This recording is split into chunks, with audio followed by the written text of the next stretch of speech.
Welcome to Leading Business Evolution. My name is Ajeet Kaur-Sucha. Today I'm speaking with Scorey, who is the ex-Regional Director of SAI Global and recently retired 3 months ago from her role of Managing Director at British Standards Institution, more commonly known as BSI. These are both large global companies in their own right, and Anne was responsible for leading 500 people at SAI Global and 750 people at BSI. Today's discussion is primarily focused on people. We've broken this down into several subtopics, the first of which is diversity and inclusivity. So Anne, how do you think current workplace changes have had an impact on diversity and inclusivity? And in fact, do you think that these changes are progressive? Well, thank you, Ajeet, for that introduction.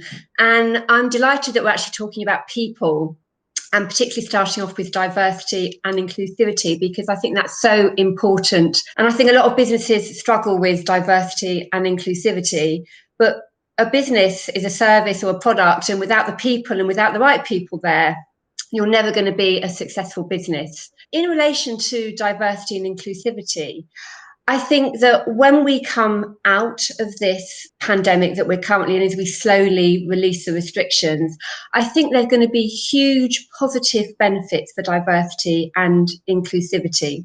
So firstly, I think that a lot of the old barriers that you must be in the office 5 days a week will be broken down.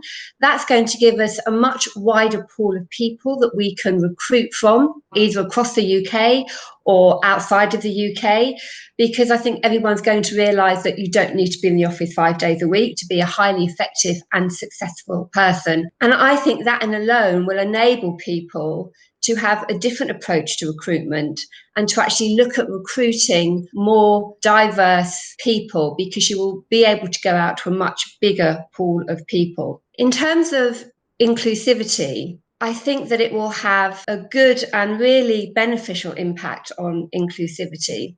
And really for the same reasons. I think what happens in business is when you're looking at putting teams together to work on projects, you actually tend to default to the people that you know, the people that are in the office, and you will put a project team together. And sometimes that team cannot be either too inclusive.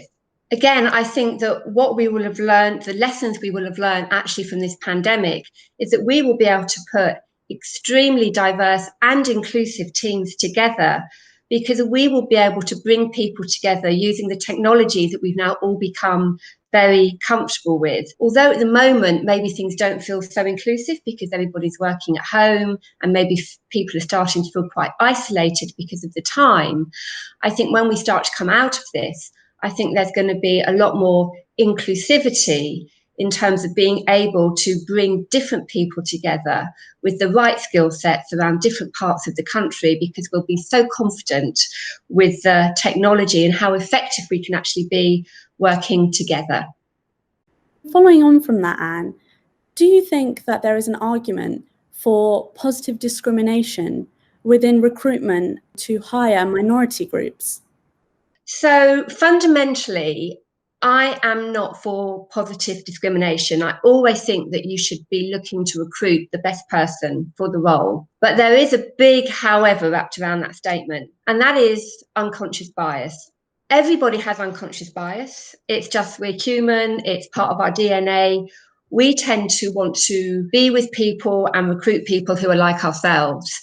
So I think it's unconscious bias that we actually have to work on with businesses, as opposed to positive discrimination, because then we will definitely make sure that we are always recruiting the right person for the job. And that unconscious bias starts with looking at the actual role and the skill sets and the talents that we actually want. What are we missing in our company? What are we missing in our teams? What cultural experiences could we actually bring in that would actually make our company much, much stronger than it is? So it starts off with looking at the role. It starts off with looking at the job description that you put together. And then it certainly importantly falls into recruitment. And I think there's a big place for HR in this unconscious bias to make sure that we have the proper processes in place to make sure that when we are recruiting, we have absolutely mitigated as far as we can against unconscious bias, and we are recruiting the right people for the role, which is as we all know, completely regardless of ethnic minority, religious background, sexual orientation, makes absolutely not a jot of difference to that person. It's, are they the best person for the position that you have?